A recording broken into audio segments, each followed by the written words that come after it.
Street food కుమారి aunty వ్యవహారంపై ఏకంగా తెలంగాణ ప్రభుత్వం స్పందించింది. ఆంటీ షాపుపై వివాదంపై సీఎంఓ ట్వీట్ చేసింది. షాప్ మార్చే ఆలోచనను ప్రభుత్వం వెనక్కి తీసుకుంది. షాపును యథావిధిగా కొనసాగించాలని డీజీపీ ఎంఏయుడి అధికారులకు సీఎం రేవంత్ రెడ్డి ఆదేశించారు. గజం కేవలం 26,000 రూపాయలతో 165 గజాల భూమి కేవలం 52 లక్షలు మాత్రమే. అంతేకాదు, త్వరలో Kumari aunty food stall CM సందర్శిస్తారని సీఎంఓ తెలిపింది.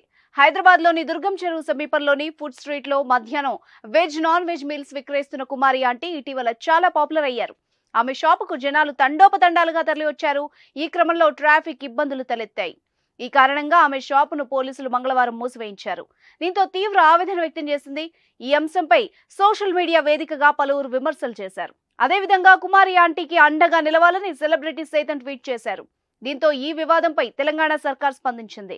షాపు మూసివేయొద్దని సూచించింది. అలాగే రేవంత్ రెడ్డి కూడా షాపుకు వస్తానని మాట ఇవ్వడం ఇప్పుడు సంచలనమైంది. ఈ దెబ్బకు కుమారి ఆంటీ షాప్ బిజినెస్ డబుల్ అయ్యే అవకాశం ఉంది. తన పని తాను చేసుకుంటూ కష్టపడి జీవనం సాగిస్తున్న ఓ మహిళకు రేవంత్ రెడ్డి అండగా నిలబడ్డంపై ప్రశంసలు వస్తున్నాయి.